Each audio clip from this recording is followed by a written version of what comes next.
Hello everyone. Welcome to the geo ecologist. मैं हूं doctor Krishnanand और आप सबका बहुत बहुत स्वागत है हमारे इस नए सीरीज में जो कि है ज्योग्राफिकल थॉट के ऊपर, और इसे हम हिंदी मीडियम में कर रहे हैं। तो बहुत सारे लोगों ने कहा कि इसको बाइलिंगुअल में करने से ज़्यादातर लोगों तक हम पहुंच पाएंगे, तो ये हमारी एक कोशिश है। तो मैं आशा करता हूँ ये आपको समझ आएगा और आप इसको ज़्यादा से ज़्यादा लोगों में शेयर ज़रूर कीजिए। और अगर आप इन वीडियोज़ को अपने एग्जामिनेशंस के लिए यूज़ कर रहे हैं या पढ़ने पढ़ाने के लिए यूज़ कर रहे हैं, तो ज़रूर लिखिए कि आप कहाँ पे हैं, कहाँ से ये वीडियो देख रहे हैं हमारे कमेंट बॉक्स में।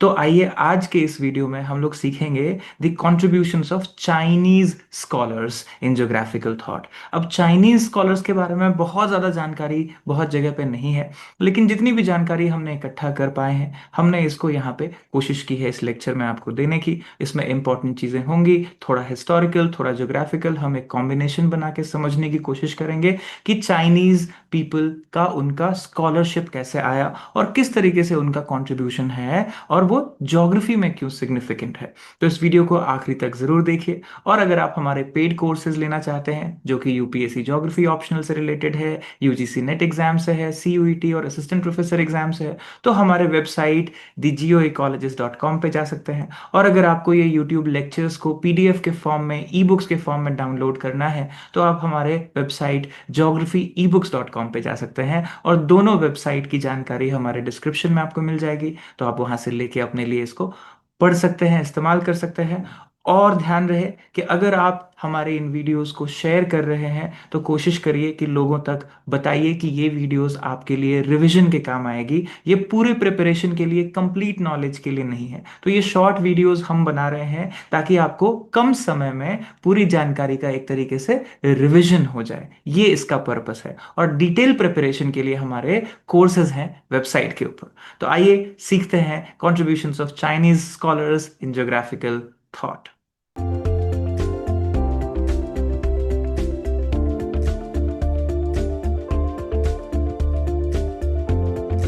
तो जैसा कि आप देख सकते हैं ये है the map of China, Chinese school of geographical thought के बारे में हम समझ रहे हैं। और कभी भी हम ज्योग्राफिकल थॉट को जब समझते हैं तो पहले ज्योग्राफिकल सेटिंग को समझना जरूरी है कि ये कौन से एरियाज हैं। तो अगर आप देखिए कि ये जो ग्रीन पैच आपको इस वाले ईस्टर्न साइड पे दिख रहा है चाइना सी के बगल में, ये एक तरीके से सारा का सारा जो एरिया है जहां मेजर सिविलाइजेशन डेवलप हुआ।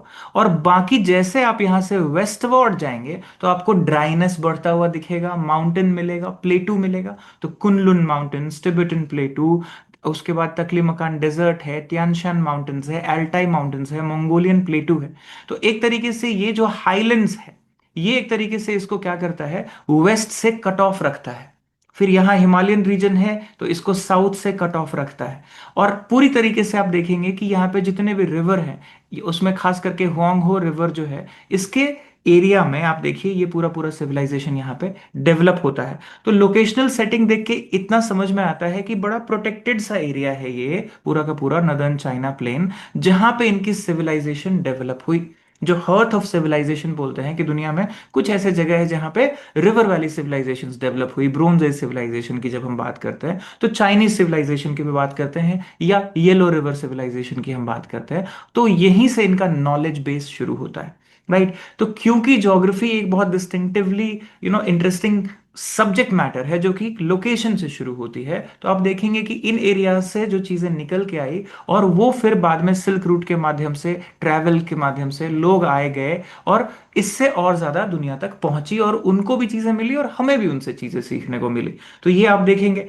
अब यहाँ पे ट्रेडिशन में देखें अगर, कि सबसे ज्यादा फ्लोरिशिंग ट्रेडिशन आपको देखने को मिलेगा 7 से 9 सेंचुरी में और उसके बाद 11 से 13 सेंचुरी में। ये दो इंपॉर्टेंट डायनेस्टीज हैं जहां पे सबसे ज्यादा तरक्की आपको दिखेगा, खास करके ज्योग्राफिकली जो हम बात कर रहे हैं। तो तंग डायनेस्टी है और सुंग डायनेस्टी है। इसी टाइम पे एक यूरोपियन ट्रैवलर थे मार्को पोलो, वो चाइना विजिट करते हैं और चाइना के बारे में पहला एक ऐसा डॉक्यूमेंट देते हैं, ट्रैवल डॉक्यूमेंट, जो कि बहुत इंपॉर्टेंट बनता है सोर्स ऑन अंडरस्टैंडिंग कि चाइनीज स्कॉलरशिप क्या था, वहां पे किस तरह की टेक्नोलॉजी थी, कैसे लोग एग्रीकल्चर कर रहे थे, कैसे घर में रहते थे। ये सारा मार्को पोलो के बुक में लिखा हुआ है। तो चाइना में भी अगर आप देखेंगे कि लिटरेचर, कार्टोग्राफी और इन सब की एडवांसेस, ट्रैवल, कॉस्मोलॉजी, ये सब चीजें थी जैसे कि बाकी जगह पे आपने देखा।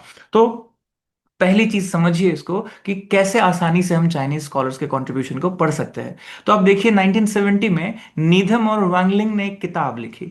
उसमें उन्होंने क्या किया, 5 टाइप्स में चाइनीज ज्योग्राफी के डेवलपमेंट को उन्होंने बांटा है। तो पहला है एंथ्रोपोलॉजिकल ज्योग्राफीज। इसमें कौन कौन से लोग आते हैं, तो आप देखेंगे कि इसमें खास करके जो आपका इलिस्ट्रेशंस है वो लोगों के बारे में एंथ्रोपोलॉजिकल है, तो सोसाइटी के बारे में है, खास करके मिड 6th सेंचुरी से आगे। तो इसको चाइनीज भाषा में चीकुंग थू कहते हैं। तो चीकुंग थू बेसिकली एंथ्रोपोलॉजिकल या सोशल एंथ्रोपोलॉजिकल ज्योग्राफीज के बारे में बात करता है, सोसाइटी के बारे में, डेवलपमेंट के बारे में, उनकी एंथ्रोपोलॉजिकल सेटिंग के बारे में।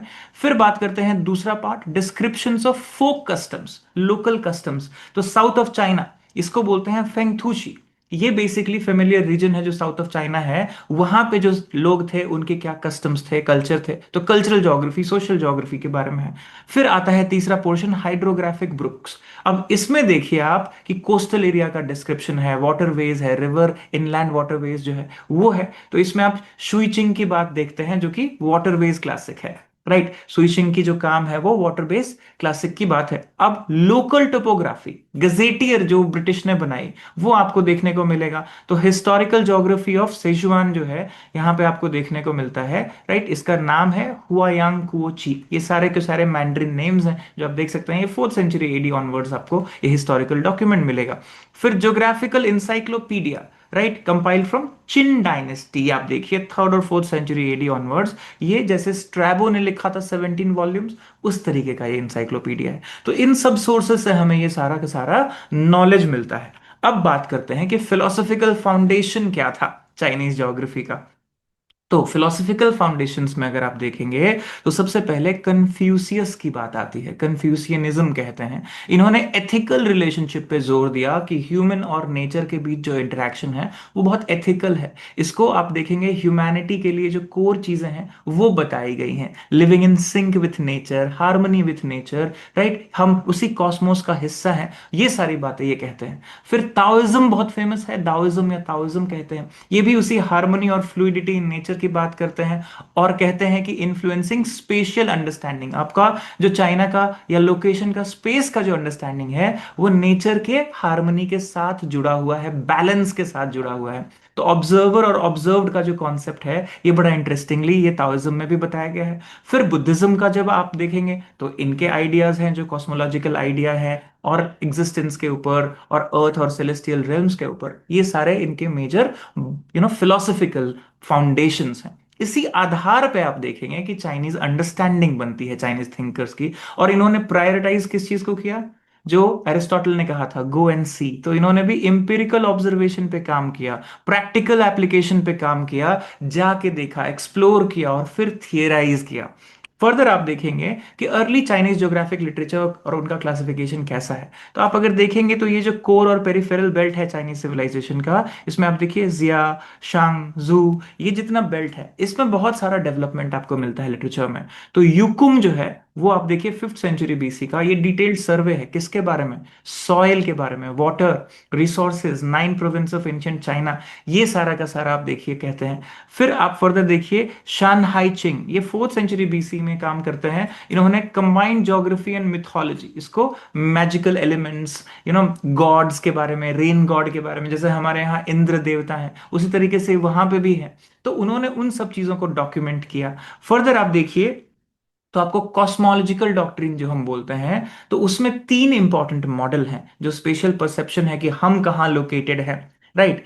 तो उस चीज को लेके कि हम पूरे यूनिवर्स में कहाँ हैं, उस चीज को लेके यहाँ पे 3 मॉडल है। एक है काइथियन मॉडल, ये कहता है कि स्काई जो है वो एक हेमिस्फीयर है ओवरलाइंग अ फ्लैट अर्थ। तो इसमें फ्लैट अर्थ का कॉन्सेप्ट आप देखते हैं, इंडिया में ऐसा नहीं था, राइट। फिर हुनथियन मॉडल है, ये spherical heavens akin to Greek cosmology, तो ये थोड़ा ग्रीक कल्चर से सिमिलर सा है। और फिर आता है सुवानिये मॉडल, जहां पे आप देखेंगे कि infinite space with freely floating celestial bodies, इसका जो कॉस्मोलॉजी है उसका कॉन्सेप्ट है।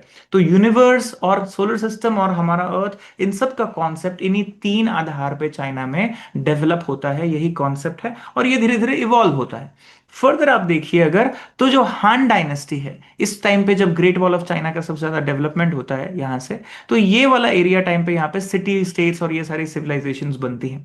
तो इस टाइम पे कार्टोग्राफिक एडवांसेस आता है, नोटेबल मैप्स बनाई जाती है, राइट। तो आपको दिखेगा चांग हेंग का नाम यहाँ, इन्होंने ग्रिड सिस्टम, कार्टोग्राफिक सिस्टम बनाया, राइट, पायनियर किया मैपिंग में। फिर आता है फेसु। अब फेसु का नाम मत भूलिएगा, ये कई बार कॉम्पिटिटिव एग्जाम्स में पूछा जाता है। ये फादर ऑफ चाइनीज कार्टोग्राफी है, राइट। जैसे हम टॉलेमी और उसके मैप्स की बात करते हैं, वैसे ही ये कार्टोग्राफी में फेसु की बात होती है। और नोटवर्दी मैप्स किन्होंने बनाए, तो आपको दिखेगा पीछे स्टोन कार्विंग्स के ऊपर, और चूसुपेन्स एटलस, ये जो सुपेन है इन्होंने एटलस बनाया। इसमें मॉन्यूमेंटल कार्टोग्राफिक काम किया गया है, खास करके जो मंगोल यूनिफिकेशन ऑफ एशिया है, इसके बारे में, इस पूरे एरिया के बारे में मैपिंग आपको देखने को मिलेगा। और इसके मैप के आधार पे आप देखिएगा 1311 1320 इस बीच में सारा का सारा मेजर एरिया कवर होता है, पूरा का पूरा जितना भी डिस्कवरी था उसको डॉक्यूमेंट किया गया।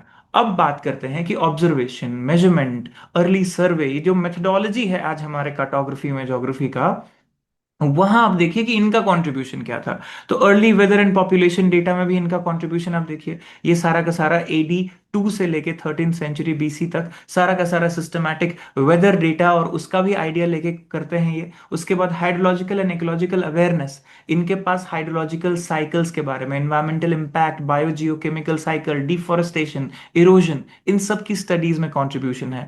टेक्नोलॉजिकल इनोवेशन चाइना बहुत आगे है, तो आप देखेंगे उसमें रेन गेज की बात, सिल्ट मेजरमेंट की बात, क्योंकि हुआंगो रिवर में सिल्टेशन होती है, येलो रिवर, तो आप देखेंगे वहां पे बहुत सारा काम किया लोगों ने, डेसिमल अरिथमेटिक से लेके paper making industry, sophisticated data collection method, ये सारा का सारा रिसर्च मेथडोलॉजी बनाता है और इस ज्योग्राफी सब्जेक्ट को वहां पे बिल्ड किया जाता है इसके आधार पे। तो कुछ लोगों के नेम्स हैं, मेनिकस हैं, शेनकुओ हैं, इनके आइडियाज जो है वो इन्वायरमेंटल साइंस में बहुत इंपॉर्टेंट है, खास करके डीप इकोलॉजिकल डिस्कशंस में आता है। फिर चाइनीज एक्सप्लोरेशंस और थोड़ा ग्लोबल कनेक्शंस भी देखते हैं। तो यहां पे आपको सी वॉयजेस और लैंड वॉयजेस, लैंड एक्सप्लोरेशन दिखेगा। तो इसमें सिल्क रूट का मैप आप जरूर देखिए, राइट। आप देख सकते हैं यहाँ शंघाई है, यहाँ बीजिंग है, और ये यहाँ पे आप देखिए इसके साथ लैंगजाओ होते हुए, आप देखिए ये पूरा डेजर्ट्स को क्रॉस करते करते समरकंद और इससे आगे कनेक्ट करता है, यहाँ पे इंडिया से कनेक्ट होता है। तो ये जो इंडो चाइना और सेंट्रल एशिया का जो सिल्क रूट है, ये सिर्फ ट्रेड के लिए नहीं था, इससे नॉलेज बेस भी एक्सचेंज भी हुआ। तो ये बहुत इंपॉर्टेंट है, इसको इंपीरियल हाईवे बोलते हैं, आप देखिए यहाँ पे। तो इसमें आप देखिए चेंग हो का नाम हमने पहले भी देखा, मर्चेंट वॉयजेस होते थे, हॉर्मूज, जावा, माल्या, सुमात्रा तक, सारा साउथ ईस्ट एशिया तक। फिर लैंड एक्सप्लोरर्स में चांगशेन है, जुआंगजांग है, और बहुत सारे जो आप ट्रैवलर्स हैं वो इंडिया की तरफ भी आए, आप देखेंगे उसमें फाहियान का नाम आता है और लोगों का नाम आता है। तो इंटरेक्शन जब इसका वेस्ट के साथ, इंडिया के साथ और बाकी जगह के साथ होता है, तो चाइना में और भी ज्यादा तरक्की आती है। और इसमें चाइनीज ज्योग्राफी ने प्रायोरिटाइज किया इंपिरिकल ऑब्जर्वेशन को, प्रैक्टिकल गवर्नेंस को, इकोलॉजिकल अवेयरनेस को। और आज आप देख सकते हैं कि modern remote sensing and GIS systems China ने बहुत तेजी से तरक्की कर ली है, और इस पे वो बहुत सारा काम कर रहे हैं। तो ये है पूरी कहानी, जो कि एक शॉर्ट में आपको मैंने बताया कि इतने सारे स्कॉलर्स, इतने सारे थिंकर्स, इतने सारे थिंकिंग आइडियोलॉजी एंड फिलोसफी, ये सारा मिल के चाइनीज स्कूल ऑफ ज्योग्राफी बनता है। तो मैं आशा करता हूं कि ये वीडियो आपको समझ आया हो, और इसमें जो नेम्स हैं, जो चाइनीज वर्ड्स हैं, जो अक्सर आप नहीं पढ़ते हैं या नहीं प्रोनाउंस करते हैं, तो उसको जरूर लिख लीजिएगा। कई बार एग्जाम में आ जाता है, जैसे कौन है चाइनीज कार्टोग्राफी के फादर, किसको बोलते हैं, किसने मैप्स का एटलस बनाया पहला। तो ये सब जो चीजें हैं, थोड़ा सा आप कॉम्पिटेटिव एग्जाम के लिए प्रिपेयर कर सकते हैं यहाँ से। और इस कंटेंट को एज इट इज मैं अपनी ई बुक में भी दे दूंगा, जो 2025 एडिशन है, उसका लिंक भी मैं डिस्क्रिप्शन में दे दूंगा जैसे ही ई बुक रिलीज होगा इस पूरे ज्योग्राफिकल थॉट सीरीज के खत्म होने पे। तो आप उसको हमारे वेबसाइट geography-ebooks.com से डाउनलोड भी कर सकते हैं। So all the best wishes, और प्लीज कमेंट जरूर लिखिए, लाइक जरूर करिए, और इन वीडियोस को शेयर करिए ज्यादा से ज्यादा लोगों में, ताकि हम ज्यादा से ज्यादा लोगों तक पहुंच सके, उनकी मदद कर सके। So all the best wishes, और मिलते हैं अगले वीडियो में।